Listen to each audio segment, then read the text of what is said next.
ایران کے اسرائیل پر حملے کے بعد قطر نے اپنی فضائی حدود بند کر دی. ایرانی اسپیکر باقر قالیباف کہتے ہیں ثابت ہو گیا امریکہ صرف طاقت کی زبان سمجھتا ہے. امریکی جنگ بندی کو مانتے ہیں، نہ بات چیت پر یقین رکھتے ہیں. لبنان میں جنگ بندی کی خلاف ورزی اور بحری ناکہ بندی سے ظاہر ہو گیا وہ صرف طاقت کی زبان سمجھتے ہیں.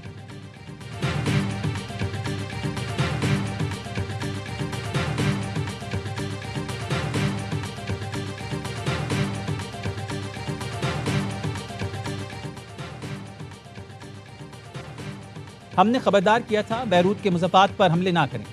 ہم نے کہا تھا بیروت کے مضافاتی علاقوں میں حملے ہوئے تو جواب دیں گے. خاتم الانبیاء ہیڈ کوارٹرز کے کمانڈر کا بیان. کہا ہم نے خبردار کیا تھا کہ محفوظہ علاقوں میں اہداف پر حملہ کریں گے. اسرائیل کو لبنان پر حملے بند کرنا ہوں گے یا تباہ کن جنگ کا سامنا کرنا ہوگا. وارننگ کے باوجود اسرائیل نے بیروت کے جنوبی مضافاتی علاقوں کو نشانہ بنایا. اسرائیل نے جنوبی لبنان پر حملے کر کے تمام حدیں پار کر دی ہیں. اسرائیل نے حملے نہ روکے تو اسے مزید تباہ کن ضربوں کا سامنا کرنا پڑے گا. جارحیت نہ روکی تو دشمن کے حامیوں کے خلاف تباہ کن حملے شروع ہو جائیں گے.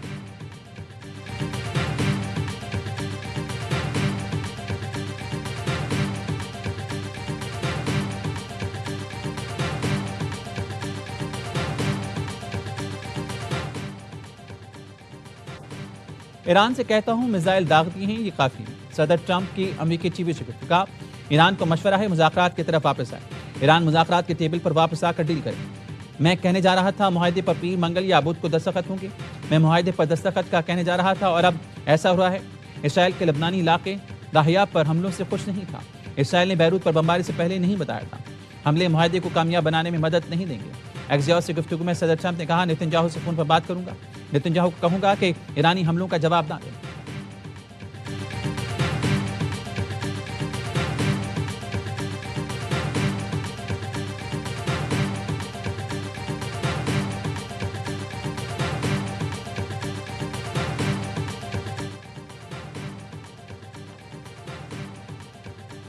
Chief of defence forces field marshal Asim Munir سے ایرانی وزیر خارجہ کا رابطہ.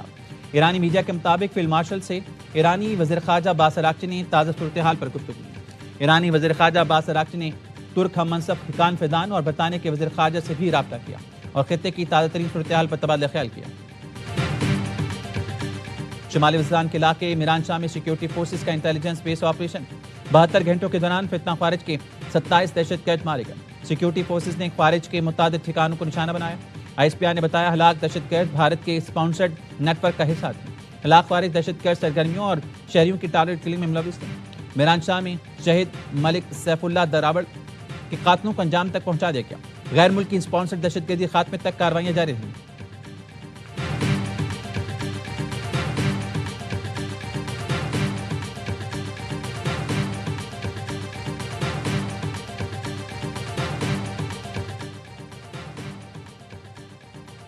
راولہ کوٹ میں کلعدم ایکشن کمیٹی کے مسلح شرپسند عناصر کی فائرنگ. قانون نافذ کرنے والے 4 اہلکار شہید. 20 سے زائد پولیس اور سیکیورٹی اہلکار زخمی ہوئے. ترجمان آئی جی آزاد کشمیر کا کہنا ہے مسلح شرپسند عناصر نے احتجاج کے نام پر جمع ہو کر حملہ کیا. واقعہ پرم سیاسی احتجاج نہیں بلکہ منظم دہشت گردانہ کارروائی ہے. شرپسند عناصر نے طبی مرکز کو بھی نشانہ بنایا. سی ایم ایچ راولہ کوٹ پر حملہ مریضوں کی سلامتی کو خطرے میں ڈالنے کے مترادف ہے.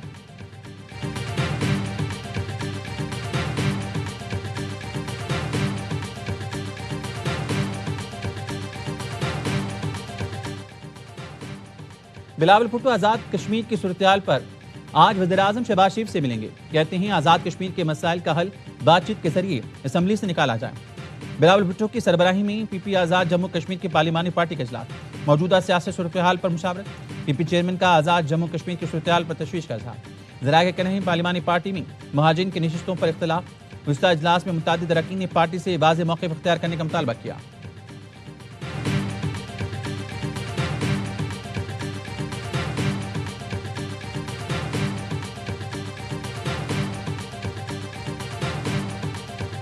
Your elections are crooked, and you're crooked, and Meet the Press is crooked, and so is ABC and CBS. Let's call it quits, because I've had it. A country can never be great with a dishonest Listen, press. we traveled all the way to Wisconsin for this interview. امریکی صدر Trump NBC news کی anchor پر شدید برہم. Christine والکر کو بیوقوف قرار دیا. Interview چھوڑ کر چلے گئے. کیلیفورنیا کے انتخابات سے متعلق سوال پر ٹرمپ نے غصے میں آ کر خاتون صحافی سمیت امریکی میڈیا کو کرپٹ قرار دیا. اینکر نے جب ٹرمپ سے دھاندلی کے ثبوت مانگے تو وہ مزید برہم ہوئے۔ اینکر کے اصرار کے باوجود ٹرمپ نے مزید بات کرنے سے انکار کر دیا۔ یہ کہتے ہوئے چلے گئے کہ جھوٹے میڈیا کے ساتھ کوئی ملک کبھی عظیم نہیں بن سکتا۔